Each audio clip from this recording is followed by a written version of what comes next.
তো হ্যালো বন্ধুরা, welcome back to our channel. আমি সায়ন, টুইন তাতাইস ফ্যামিলি। তো আজকে আমি নিয়ে এসেছি আরও একটি আর্টের ভিডিও। আর আজকে আমি এই যে দেখতে পারছো মা কালীর ছবিটা, এটা আমি আঁকবো। তো আমি এই ছবিটা আঁকার জন্য A3 সাইজের পেপার ইউজ করছি। তোমরাও যদি এই ছবিটা আঁকতে চাও তাহলে তোমরাও নিশ্চয়ই A3 সাইজের পেপারের ওপরই ট্রাই করো। দেখো, যদি তোমাদের ভালো লাগে তাহলেই করো, আমার কথা মতো না করলেও হবে। তো চলো, এখন আমি আমার আর্টটা শুরু করে দিয়েছি। সবার প্রথমে আমি মা কালীর মুখের যে বেসিক লাইনগুলো রয়েছে, যাতে আমার আঁকতে সুবিধা হয়, তাই প্রথমে এঁকে নিচ্ছি। প্রথমে সোজা একবার দাগ টেনে নিলাম মা কালীর মুখের মিডিল লাইন। তারপর নিচে যে থুতনিটা রয়েছে সেখান থেকে একটা দাগ দিলাম। এবার মা কালীর চোখের যে লাইন সেটাও এঁকে নিব। তার আগে মা কালীর মুখের নিচটা ভালো করে এঁকে নিচ্ছি। তো আমার এই ভিডিওটা পুরোটা দেখো, আমি মা কালীর পুরো ছবিটা এঁকে এবং রং করে দেখিয়েছি। তোমাদের যদি ভালো লেগে থাকে প্লিজ লাইক, কমেন্ট এবং সাবস্ক্রাইব করো, দেখতে থাকো তোমরা। এবং তোমাদের যাতে পুরো ভিডিওটা দেখতে হয় এজন্য আমি এই আর্টটিকে স্পিড করে দিচ্ছি, যাতে তোমরা বোর না হয়ে যাও।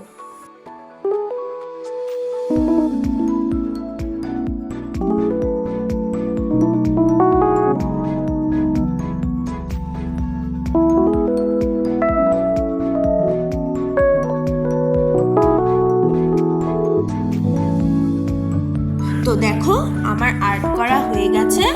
এখন আমি এই আর্টের উপর যে এক্সট্রা লাইনগুলো ছিল সেগুলোকে মুছে নেব। মুছে আবার ভালো করে স্কেচটা করে নেব।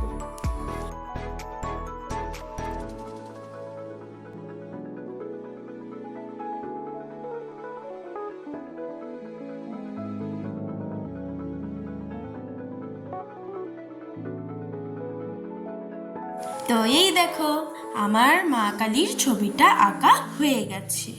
তোমাদের এখন পুরোপুরি ঘুরিয়ে ঘুরিয়ে দেখিয়ে দিচ্ছি। এই দেখো, আমার আঁকা হয়ে গেছে। এখন আমি এর ওপর ওয়াটার কালার করব। তো এই দেখো, আমি এই ওয়াটার কালারের কাজটা করার জন্য ইউজ করছি ডমসের ওয়াটার কালার। আমি এর আগের ভিডিওতেও যে আর্টটা এঁকেছিলাম সেটাতেও ডমসের ওয়াটার কালারই এঁকেছিলাম। দেখো, এখন মায়ের মুখে আমি কি কি কালার ইউজ করছি সেটাও দেখিয়ে দিচ্ছি। এই দেখো, আমি ব্যবহার করছি ডিপ ব্রাউন, রেড এবং হোয়াইট। এছাড়াও আমি কালো রঙটাও ব্যবহার করছি এবং বাদামি রঙটাও ব্যবহার করছি, লাইট ব্রাউন যেটা। এই সব রং দিয়েই কিন্তু আমি যে মা কালীর ছবিটা রয়েছে সেটা আঁকবো। এই দেখো, ডিপ ব্রাউন, এটা দিয়ে আমি মার মুখের উপরে মানে ব্যাকগ্রাউন্ড যেটা সেটা আঁকবো। তো চলো এখন কাজ শুরু করা যাক। তো আমি এখন পুরো আর্টটাকে আবার ভালো করে মুছে নেব, যাতে ওয়াটার কালার করতে সুবিধা হয়। এর আগেও আমি একবার মুছেছিলাম, তখনই যদি মুছে রেখে দিতাম তাহলেই ভালো হতো। আবার মুছতে হচ্ছে আমার। দেখো, এখন ভালোভাবে আর্টটাকে আমি ইরেজারের মাধ্যমে মুছে নেব। তো আমার মোছা হয়ে গেছে। এবার আমি ছবিতে ফার্স্ট কোট দেওয়ার জন্য একটা কাপে কিছুটা জল নিয়েছি। জলের মধ্যে ডিপ ব্রাউন যে রঙটা ছিল না, সেটা আমি ওখানে দিয়ে দিচ্ছি। দিয়ে ভালো করে গুলে নেব।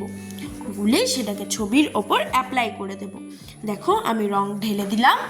এবার ব্রাশের মাধ্যমে, এই দেখো বাদামি রং অল্প একটু ঢেলেছি, এবার ব্রাশের মাধ্যমে ভালো করে এই রংটাকে গুলে নেব।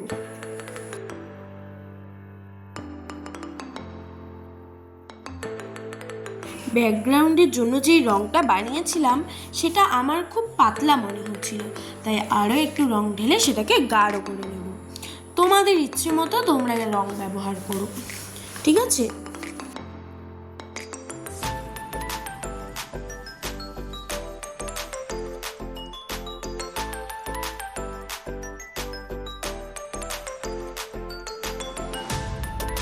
এখন পুরো ছবির ওপর যে রংটা বানিয়েছি সেটা অল্প অল্প করে লাগিয়ে দেব। দিয়ে প্রথম কোটের যে কাজটা সেটা আমি কমপ্লিট করে নেব।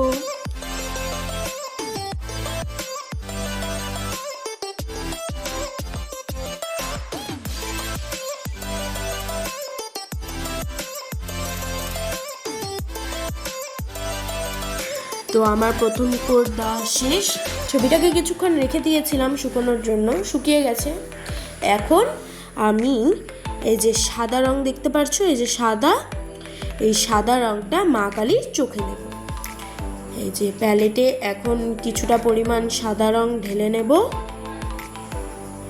দেখো তোমরা, প্যালেটে কিছুটা পরিমাণ সাদা রং ঢেলে নিলাম। এবার 0 নাম্বারের যে ব্রাশটা রয়েছে সেটা দিয়ে আমি মা কালীর চোখটা এঁকে নেব।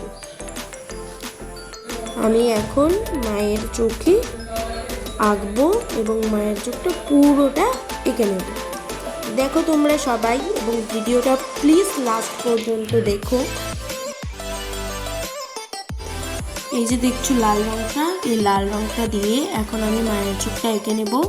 তারপর কালো রং দিয়ে চোখের মণিটা দিয়ে দেবো। এরপর ধীরে ধীরে আমি মায়ের পুরো ছবিটা এঁকে নেব।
ভিডিওটা ভালো লেগে থাকে প্লিজ লাইক কমেন্ট এবং সাবস্ক্রাইব করতে ভুলো না, এবং তোমাদের আরও এরকম ভিডিও লাগলে প্লিজ কমেন্টে বলো।